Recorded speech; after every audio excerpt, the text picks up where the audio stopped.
Hello, welcome back to our Urban Voices. I am Chris Clayman. I'll be your host today, not Alfonse Javed. Alfonse, he has previously interviewed me for this podcast. The tables are turned now, Alfonse. And you might know this, but Alfonse has a very unique perspective on many topics due to his incredible background. Today, you're going to get to learn more about his journey from hatred to love for Muslims. Alfonse is currently the senior pastor of First Baptist Metuchen, New Jersey. He's the founder of the Heart for Muslims Conference and Resources and Aid Mobilization in Pakistan. He holds at least three postgraduate degrees, was born and raised in Pakistan. Plus, you'll even get to hear a joke from Alfonse himself. Just to introduce myself, I'm Chris, co-founder, associate director of Global Gates, evangelical mission organization, mobilizing prayer missionaries for the most unreached people group communities in North America. I'm also in the executive team of Heart for Muslims Conference. All right, Alfonse, are you ready? Yeah, let's do it. It's fantastic. Fun. I want to hear all about. I get to do this with everybody else today. I'm like a little bit nervous. I want to hear how I'm gonna respond to questions, how I'm gonna control my thoughts. It's so much easier to just say a word or two and just I know you have thoughts, you just write books, but this has to be right. Concise. It's different. So first, I know you love talking about your family. So tell us about your family. Sure. I have 4 children. I'm married to Sarah, my wife, and she is from upstate New York, and we have known each other for 16 years. Wow. And now we have 4 children, and my oldest is 5, then 4. Then my second boy is 4, and then I have twin girls, beautiful, gorgeous little cuties who will be 2 in September. So yeah, we have 4 under 5. And it's fun. And Javed's house I love family. Yeah. And you were not raised in upstate New York. You were raised elsewhere. So talk about your background. What was it like growing up as a Christian in an Islamic republic in a Muslim majority country? Sure. Well, I was born in Pakistan, and as you know, Pakistan was still an extremely beautiful country with so much to offer to the world, and some of the best philosophers, poets, and musicians, and even Nobel Prize winners have come out of Pakistan. But unfortunately, in the 1980s, everything changed under a regime, and it brought Islam, or the idea of the regime was to Islamicize Pakistan, and therefore it became very extreme country, and gradually minorities were left to be just a people that nobody cares. And I grew up in that kind of environment. What age were you at that time? I was born in 80. Okay. 1980. So I was born into that. My formative years were under that regime. So all I saw was that kind of place where all you are hearing is Islam is the only path. Muslims are the only people supposed to be, they're supposed to be prevailing. They're supposed to be the leading. They are the only people that God loves and God likes, and they are God's people. And I was in my school, and when the books were altered, and the books were, textbooks were teaching everybody that, Christians are not worshiping God, they worship 3 God, and Hindus are worshippers of multiple gods, and Jews are come out of apes, and all kind of bad stuff. A lot of hatred was preached, and of course it challenged my own personal belief, to kind of like shook me to my core. It might, when you are a little kid and this is all you know, and you are treated as somebody who's not supposed to be in that country. Actually, the meaning that we heard from day one were the meanings of Pakistan is La ilaha illallah Muhammad Rasulullah, which is a creed, which is not true. The meaning of Pakistan is Pakistan, a land of the pure. And even the founder himself, he said Pakistan just turned 75, and his speech first speech was that we're not going to treat you according to your ethnicity or your religion. Go wherever you want to go and worship whoever you want to worship. But that's not the case. That's not the case. By the time I reached my teens, I was literally persecuted, where the guy just threw me on the floor and he was about to hit me with a ice pick, and God just delivered me because somebody else saw me, and they're like, "Oh, I know this guy. That's not the guy you're looking for." And they're like, "Oh, I'm sorry, I was looking for another Christian too. I wanted to kill another Christian, but you are the wrong Christian guy." Oh my goodness. So therefore, they're like, "Okay, you can go now." And I was like, that kind of stuff, when in the street you are not safe just because your life is meaningless because you're not Muslim. So when you're Muslim, there is a security. You can get a job. You can all these kind of things, like from minor day-to-day persecution to a real persecution when you're running for your life. My dad is in prison for so many times for building a church. When I'm running for my life, hiding, and all these kind of things are part of this growing up experience that changed my perspective. First on Christianity, and then later on Islam, and then again on Christianity and Islam when I came to know the Lord Jesus Christ. So I say those kind of things, created hostility, first against Christian God and then against Muslim God, who caused Muslim to treat me that way. So yeah. So you grew up in that environment that obviously has an effect on how you view Muslims throughout the world. Now we know that you have been involved with obviously a conference called Heart for Muslims, written books about love for Muslims. What changed your perspective about Muslims from that point to where you're at today? I think it was, as I said, that is just that same thought that I always had against Christianity in the early days, because my dad is a pastor in Pakistan. That's what it's a Christian family. So I heard about the gospel. I heard about this God who is loving and kind and cares and provides and all the other things. But yet the evidence was the opposite to what I was taught, right? So there was no food. There's hardly any clothes, and you constantly on the run, and your dad is always out. All kind of stuff just pointed me toward this narrative that maybe that God is not the God that my mom and dad are talking about. But Muslim God, on the other hand, was providing to all my friends and my classmates and all that. So that was the first thing, right?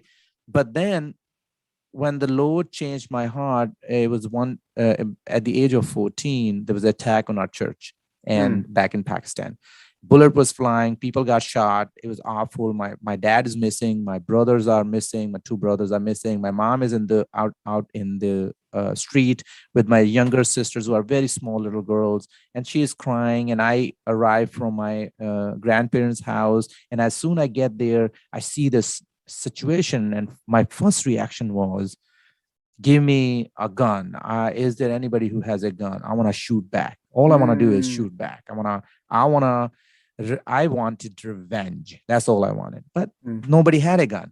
Nobody gave me a gun. Thank God there was nobody. Otherwise I would have been rotten in prison.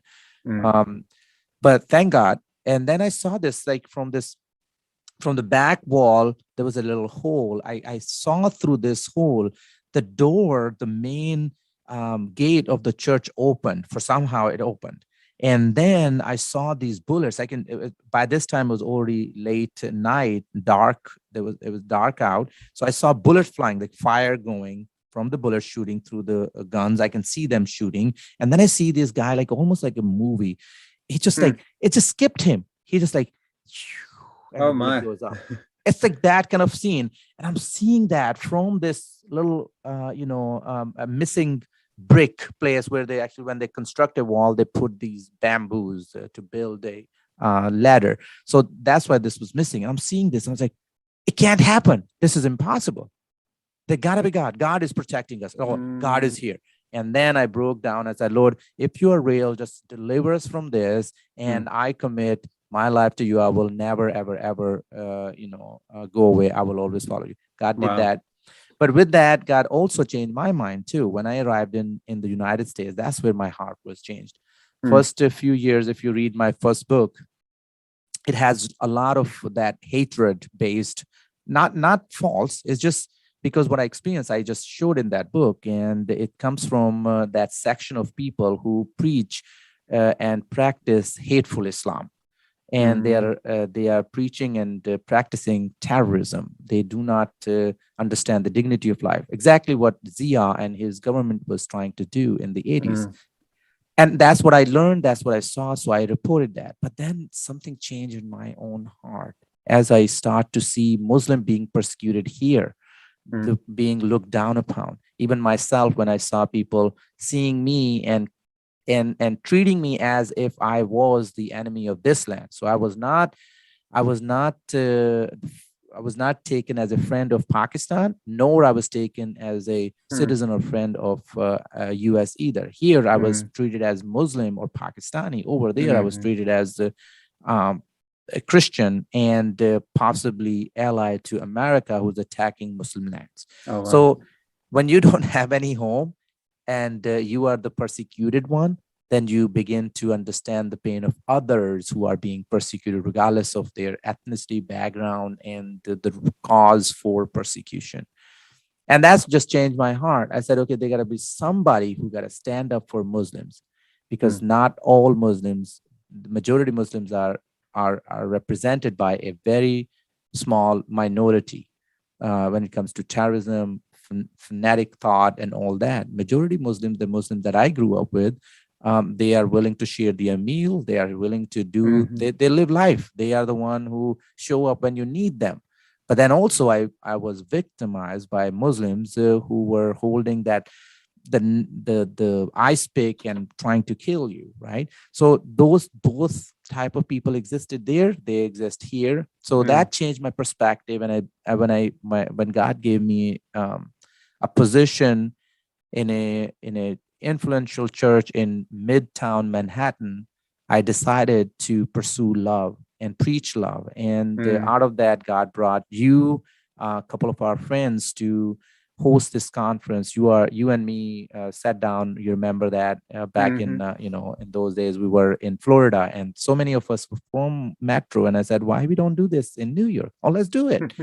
And we said even like 40 people will be a victory. And then God brought this amazing number. So I Mm, think that changed my perspective. My mm, perspective was changed because I saw Muslim as minority here. Just the mm, way majority Muslims were treating minority Christians there, here, minority as minority, they were treated by other, mm, especially by Christians. When they were treated by Christians, it was hurting me because that was not gospel. I mm, was hurting them by proclaiming something that was not godly. mm, So it changed me. And then I started talking about the love of Christ, because that's the only thing that can change their heart. That changed my heart for Muslims mhm, forever. Um, mm, so that's pretty much what changed me. The love of Christ, the love of Christ that brought him from heaven to earth, and he died for our sins and he rose again, right? That same love that constrained him to that frail body, or that caused him to empty himself and become nothing. That same agape mm, love, I think, uh, caused me to have a different perspective on my life. And also because of, I'm grateful now that I went through those experiences, because it caused me to think differently and love mm. Muslims out of that experience, what I saw and experienced. And you migrated to America after 9/11, is that right? That's correct. Yeah. So you experienced all of the things that came from Americans post 9/11 towards Muslims. You experienced that Yeah. towards yourself, gave Yeah. you a new empathy towards That's right. Muslims. That's right. And then that led to kind of this other journey with Christ. Talk a little bit more about starting the Heart for Muslims conference. Why was that an important thing for you to be a part of? Yeah. I think Recently, I saw a study, like not recently, 2 years ago, I saw a study, and they said conferences are that new method that is influencing people. Now, whether that is Christian conference or some other conference, it doesn't matter. But the idea is when people come together, when you have people like-minded or people who oppose your understanding, when they come together, there's a place to discuss content or whatever that main reason that brought people together. For me, that was, as I said, that when we met in Florida, Jackson's, I think that was, I forgot the name of the town. Jacksonville. Mhm. Jacksonville, yeah. I saw this beautiful camaraderie. I saw a few people, very few people, among millions of people um, trying to give a new narrative, opposing to the prevailing narrative about Muslims, and they are seeing the immigrant or this huge number of Muslims in the United States as a threat. And this group, small little group, is seeing that as an opportunity to love them and show them that we are different. And I also connected that back to my country or many other Muslim countries. There's over 50 Muslim countries where they're majority. I saw that as a opportunity. What if we, the church, what if we, the church, begin to love Muslims here? And they go back home, or when they connect to their people back home, they share with each other like, no, no, no, no, no. Christians are different. I experience them.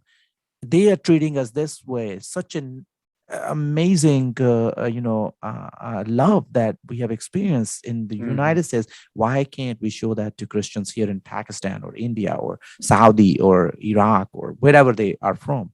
So when I saw that, that was part of the reason. But then other thing was, I was encouraged. I was just encouraged by this small group of people, just with what they were doing. They was kind of like a support group, loving on each other, and they're sharing their what I think that God gave them as a tools and techniques that been they experimented with, and they were working. They were hashing out like, okay, what works, what doesn't work. Oh, this is great. And I was like, we need this kind of platform. We need this in New York. Metro New York has the largest, I think, one of the largest Muslim population in the world when it comes to Western world. And I was like, we need that. And when I spoke to you, it was both in a sense that you brought this missionary perspective, and I brought this loving, um, uh, loving perspective from a pastoral heart. I wanted to really encourage the church to be the church. And then I saw you as a mission agency, a parachurch, doing the same thing. So why couldn't? Then the thought was, let's pull connect those worlds. Exactly. What it would look like if the church becomes the church of Jesus Christ and loves on them. I think then we can change the world. And it's not only we are proclaiming heart for Muslims, because Jesus has heart for Muslims, because we want to eliminate the fear of Islam and promote love for Muslims because Jesus loved them. But it's also the element of equipping them. That's where parachurch ministries come in. Those practitioners come in. So bringing them together became the reason. And Muslim Next Door is the same way. The book is literally, the book I wrote, Muslim Next Door, is questions I collected over the first 12 years of my life as a missionary. People ask me questions, I put them down. And when I got into pastoral ministry, I was like, oh, even inside the church, people have the same questions. Okay. And I think even this year we are doing conference, our whole main thrust of the argument is the power of proximity, how your culture, location, and shared experiences can bring Christ to Muslims. It doesn't matter where you live. If you're listening to, I just want to take advantage of this interview. If you're listening to the podcast and you let's say you don't have any Muslims in your close proximity, but I tell you, the internet has brought people together. That's amazing. And then Muslims are everywhere, especially if you are in an urban setting. You will find Muslims. In New York, we have it. In Addison area right now, I'm in Metuchen, Addison area. We have a lot of Muslims here. They need to see God's people moving with God's love and changing lives here and around the world. They want to see that. They want to see that with their Mhm. eyes. So I think that's exactly why in those early days, you and I, when we start talking, that's what we want to do. We wanted to encourage the church to follow Christ. We wanted to equip them and provide them opportunity to serve Christ, right?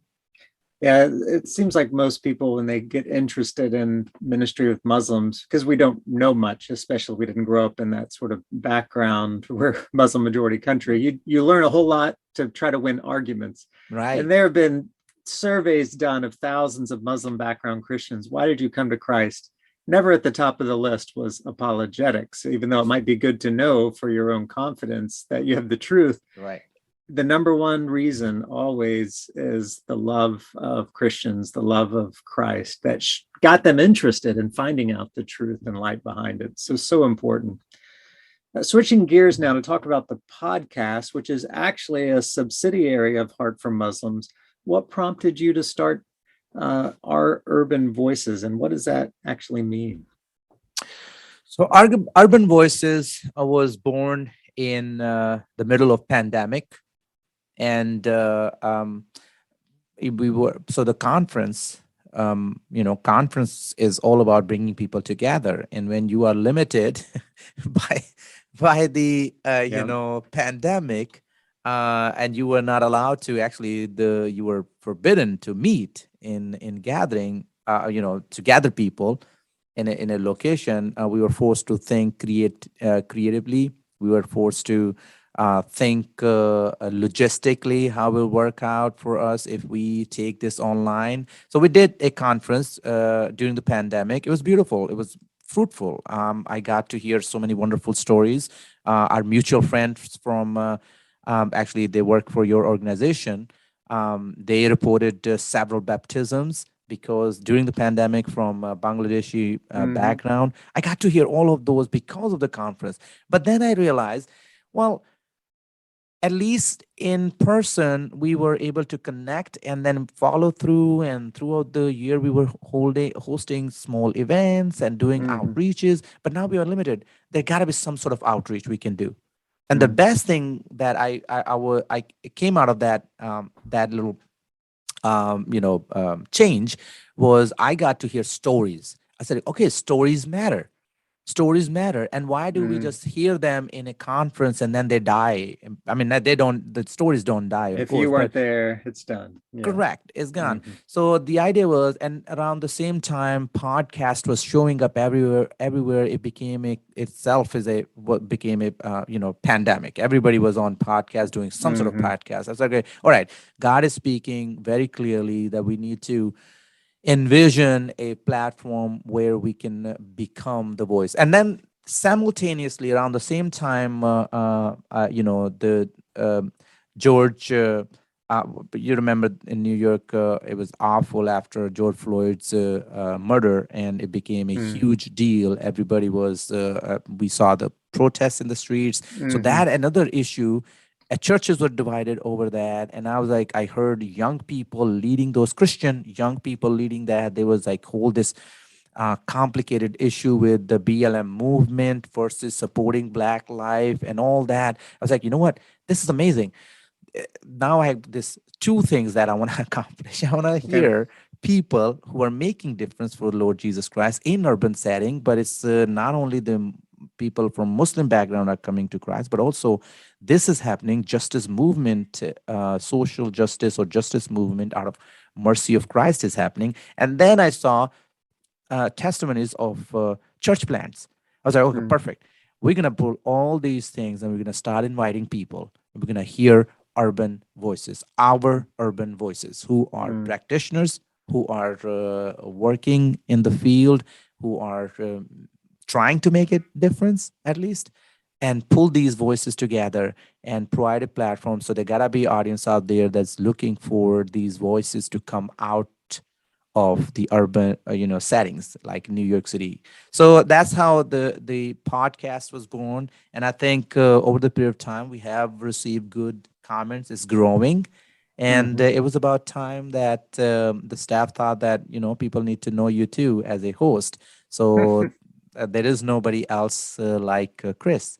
I was like, Mm. perfect. Chris needs to come and interview me, and we're Well, gonna I get think to one talk. of the things that you've always done well is seeing the raising up the voice of people who don't have natural platforms to have a voice. And so I think that is something very valuable that needs to come from the cities, because our largest churches, really, you're seeing this increasingly in the Western context, the thriving spiritual centers of our cities are usually happening because of immigrants. It's not just Muslims and Hindus and Buddhists and Sikhs and Jewish people coming here. Most migrants are actually Christians, and they are spreading their spiritual fervor and flavor into our cities. And so being able to give a voice to that phenomena is maybe what will save the American church. Amen. Sometimes when we think about reaching the nations, we have this picture of the Indiana Jones type, with the machete going through, translating the language on the side, people that have never seen a foreigner, wherever that foreigner happens to be from, that's coming to give the gospel. Urban ministry doesn't look like that at all. So what makes urban ministry an important part of what God is doing globally? Well, let me say this. I have learned this from you when I landed in New York City and God connected us. Those days I was working with the parachurch ministry, Hefsba House in upper, West Side. And God just brought us in this beautiful relationship through the power of the gospel. We both loved missions, loved the city. God has brought you from many experiences. God gave me some of those too. And when we connected, I got to learn from you. I mean, I saw this book. You put that together, ethnicity. Hold on. Ethnicity, right? No. Yeah. Yep. Yeah, right? Yeah. The Nations, Tongues, and Faiths of That's the one. Metropolitan New York. Yeah. Yeah. And I just went through that and I was like, man, this is amazing. New York City is not just a commercial hub. It's not just Wall Street and suits. It's more than that. It's not a mover and shaker in politics of the world, but it is more than that. It's something great is happening here. And I went through those like, oh, that's my people. Punjabis are there. Oh, Pakistanis. Oh my gosh. There is a neighborhood, little Pakistan. If that's how I felt, think about other nations. Let's start looking at other, whole world was captured there in that book. I was learning about new people group. And I was like, and then because of my background in missions, I'm looking at the unreached people group. I was like, wow. So you don't have to go all over the world. God is bringing people right here in the city. And then I came across Pastor Tim Keller's book too. And his whole ministry approach was city centers and gateways. Your organization, Global Gate, is an example of that, right? And all these got connecting. And then I'm hearing from other practitioners. Ran into another brother that we a mutual friend of ours, Boto, and gradually numbers start growing and more people I'm seeing, and they're talking about these cities, urban cities, being at the center of this new gospel movement. And I'm seeing that, oh, my, it's no longer you gotta leave from a port on a boat to go somewhere. It's the hub cities where people are coming and flying and all the other things that are happening, and people are coming from other places. Even in United States, the same thing. People are coming from Midwest, South, and everywhere else in New York City. But then I also saw that this urban cities like New York cities are also refuge cities. I did not know that. Being there, I realized that, oh, our law actually allows these illegal immigrant or people who are persecuted and run for their lives to come and hide and take shelter. Wouldn't it be cool? Wouldn't it be cool if we focus on these people? And that's exactly what I mean. Brothers like you who've been in those cities and sowing the seed and connecting and sharing the stories, that changed my heart. And I think that's the idea of Urban Voices too, that we want to get these voices out there so people can hear how God is changing nations because what is taking place. Literally, the United Nations is in New York City. Come on, right? Yeah. So you have these things right there for a reason. Mhm. And then our job is to step in. So what makes urban ministry an important part of reaching nations? I think that because God is moving in that direction. God is doing many things, but in this time, right Yeah. now, the season that we are in, I think that's what God is doing. I see him there.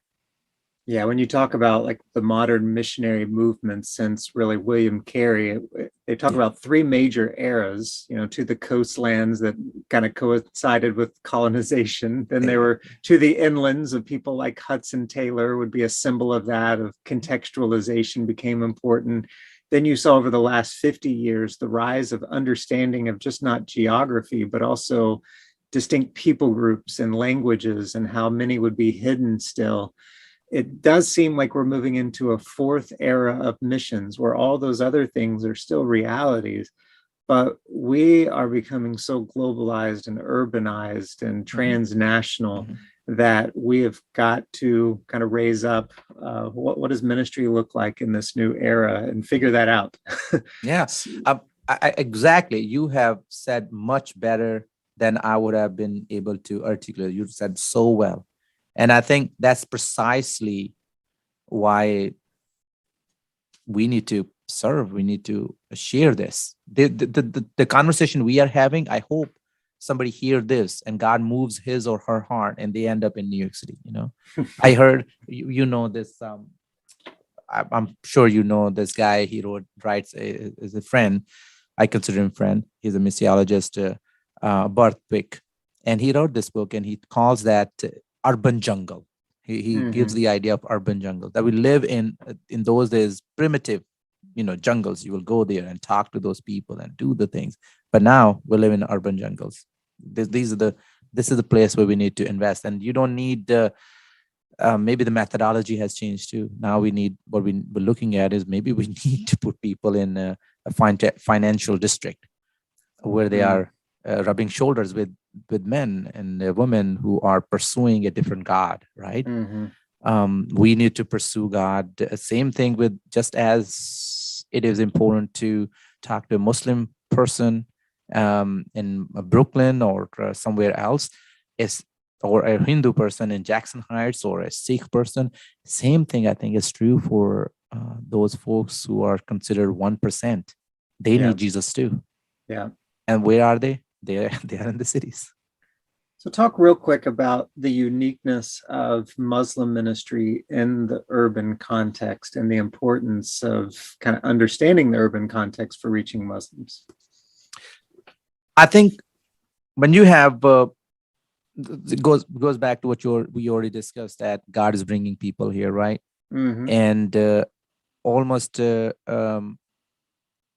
wherever I see, whether I'm looking at Bombay or London, New York City, of course, Detroit, we are seeing a large number of Muslims coming together. Large. And why do they come together? Because, of course, if I'm coming from Pakistan, I'm going to look for a Pakistani community. Why? Okay, well, one, the language or culture, food, and then I can, even if I'm not well educated, still I'm going to find something, because the businesses are owned by other Muslims. And so if a Muslim person comes, that's where they're going to go, and they're going to settle. Two, these are the people back home. And I think you may remember that episode where you shared with me that these folks, when they go back, I had the same conversation with a couple of other guests on the podcast too. And the idea was, when these Muslim people come to Christ, and when they first time here, because back home, they're not allowed to talk about Jesus. Evangelism is forbidden. Discussing in spiritual manners, discussing Jesus is forbidden. Yes, Jesus is a prophet. Yes, Jesus is a good man. Yes, you got to believe in Jesus, but not believe him as savior, because you don't need a savior. Why you don't need a savior? Well, you don't have a original sin. You have original forgiveness. All these things been part of their culture, part of their lives. And it doesn't make sense to them when Christians are living in awful circumstances in majority Muslim world, that why should I even consider Christianity? But when they come here, there's an open door. They see Yeah. different way. There's a liberty to think, speak, which I'm very grateful for. May the Lord continue to bless America and help America to be that leader in that, freedom of speech and all that. But this is an important point in my, I think, in all these conversations. When these folks hear about Christ and they go back to their countries, even if they are here just putting gas in New Jersey, almost every in New Jersey they put gas in your car. So even if they have that job, but back home they are treated like royalty. Yes, exactly. So people want to listen to them. They are the boss. They are the, whether that is because of this guy made it to the best country in the world, and therefore, or maybe like my dad will host every person coming from America in the hope that one day this person will help his children to get to America. It didn't materialize in that, but hope was there. So whatever reason, they will treat him like, oh, he's here. And this is, it's a universal truth in third world country. They want good for their children, so they keep these kind of connection. But these connection allow them to hear from the person. Yeah. And I think these things are making difference. I heard story from you how actually it would be nice if you share that story where this, you found out that about this Muslim in this Muslim tribe, Muslim country, in this small tribe, the guy came to Christ at Heart for Muslims, and then he ended up planting a church or leading that. So stories like this, these are becoming a norm now. I'm hearing more and more these kind of stories where people are going back in their countries. Yeah, it's not like you have to convince people of this strategy. It's just something they are doing. And so it's planting yourself where the influence is flowing from the cities and the communication channels back to the least reached areas and peoples of the world. It is happening, and we're learning more and more each day as it naturally happens. I know most of your guests here on our Urban Voices are Christian, not all of them.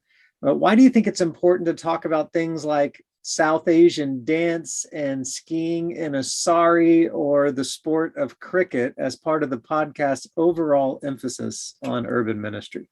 Well, think this way. People groups are defined by not just their language, but also their tradition, what makes them that group, right? What they do, what they eat, what they wear. And those things are in ways to connecting people. So if when you see a sari, if you are somewhere, let's say in South Dakota, and suddenly you see somebody in sari, immediately you know that, oh, that's not, oh wow, that's different. That sari person represent a whole nation. Sorry for our listeners, what is a sari? Oh, sari is a outfit that women wear in India, Sri Lanka, Bangladesh, even in Pakistan. So they say women outfit, a dress for women. So simple thing like that is just unique, is different, but that's how most people in India dress. I mean, most women dress. Yeah. But that's also a good place where we talk about difference, but also something that is unique and that brings us together. And when we bring a person who is talking about culture, I think culture allows us to talk about their urban, because these things are dance. For example, we had somebody who that's what they do, dance, Punjabi, Bengali, that kind of dance, because that's part of culture. Music brings people together. Sports bring people together. So whatever brings people together, that allows us to have conversations, even spiritual conversations in those gatherings. So when we bring people together, we are look from these different backgrounds, whether that's based on sari or dance or cricket. We're looking at what connects people, what unites people, there is so much hatred. But is there a way to call them and say that, hey, do you love cricket? Oh yeah, I do. Just you look at like art people go to a baseball game and they are just having fun. They come out like, oh yeah, they're so excited. They don't know each other, but because of that game, now they're connected. They have Yeah. communication, and all that we hear their hearts. Yeah. We are able to hear their voices, their problems, their challenges, what they love, what they don't. I think that's one of the reasons why we connect these voices, because all of these cultural things we do and habits and rituals we have, all of this makes us human and connects us as people. So urban voices is not just like, oh, all I'm going to do is I'm going to sit here and talk about Bible. No, I want to hear other people, what makes them excited about God or creation or as a community. Is there any in way?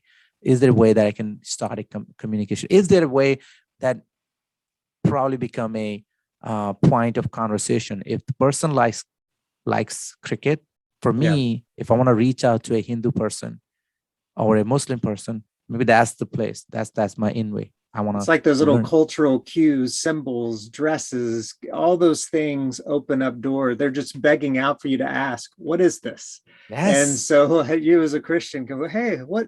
They started the conversation for you by wearing it and being distinct around what is it that you're playing? What are you wearing? And then you're able to go, wow, tell me more about your story. And because you're interested in their story, they're going to show interest in your story as well. And that's where you really kind of get into deeper levels of conversation. Exactly. Life. Absolutely. That's life. As we begin closing out this episode, is there anything else you'd like to add to this conversation? I will. Yes, I do actually. I think there are way too many things that divide us. Way too many things. I mean, you can simple thing. I have iPhone right here, and it's an older version.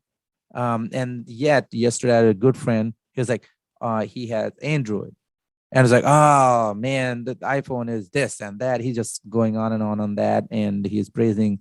So small things even divide us. Small things. Churches are the same way. The world is the same way. The whole world is divided over things, but there's always in the midst of this old division that divides us. There's so many things, right? But there are small little things that unite us. And I think that is what I'm hoping that urban voices will share. Perhaps people, those who live outside the city, need to hear something from that voice. Whether it's a Muslim voice, a voice of a church planter, or a voice of a Hindu girl who loves a dance and sharing her cultural background. I don't know what it is, but I think there gotta be something that will connect us. Whether it's the love for music, dance, cricket, love for people. For me, if I think about Heart for Muslims, it's my unique experiences that God led me through. So that's what I'm hoping that's the only thing I want to add, that there are so many things that divide us, but there are very few things that unite us. And if we could come along and just pinpoint those and bring that voice, turn that voice a little bit louder, so people can hear out loud that, oh, okay, yeah, that something. So that's something that Urban Voices is doing. It's just turning the volume a little bit and putting the spotlight on those uniting things. This show is not about dismissing the awful things that are happening all around. It's not to dismiss those things. No. But there's something always that can unite. That's the focus. We just putting the focus on what unites us. It's easy to hate people you don't know, but when you have relationships, hear stories of people, even if they have totally different cultures, you're going to find something you resonate with everyone, and that brings us together. Hey, Alfonse, if listeners want to get in touch with you or find your books, what are the easiest ways for them to do that? So right here on when you send us a text or email or anything through Urban Voices website, Twitter, Facebook, it comes to us. It will come to the staff and eventually to me. But you can always just search my name and you will find either you can connect with me through Twitter. Regularly I tweet, then you can also connect with me through our, if it's official capacity, if it's a conference or a show or anything like that. We have a form on my personal website, alfonsejaved.com. Also on that same website, you can find my books, alfonsejaved.com. Simple. Great. And I know you talk about a lot of heavy urban things, and I was one of your first guests on this podcast, and you said, "Hey, I want you to tell you a joke. Want me to tell you a joke?" I had no idea. I wasn't ready. Didn't have my dad jokes ready, but you have been prepared. So to close this out, tell us a good joke. Okay, my joke is super simple, easy one. This is my joke from 16 years ago when I met my wife, and I don't know why she said this, but So it's it been worked. our inside joke, and it's like, doesn't make sense, but it's a good joke. So, knock, knock, Who's there? orange, Orange who? orange juice. I have no clue. That's the joke. She laughs. I hope somebody else finds it amusing. And now my boys laugh on that one too. I don't know. You see, you're disappointed. I know, man. But that's the joke. That's good. All right. Well, thank you so much for being on your own show, Alfonse Javed. Again, I'm Chris Clayman. That was your host, pastor and author, Dr. Alfonse Javed. Thank you to all our listeners. We truly could not do this without you. If you learned something, have a suggested topic for us to cover, would like to leave us feedback, drop us a note at oururbanvoices.com. That's oururbanvoices.com. Be sure to subscribe to the show, leave an honest review wherever you listen to your podcasts, and tune in next week because Alfonse is back as a guest. So I'll be hosting him as well as we talk about his perspective on Muslim ministry. Thank you.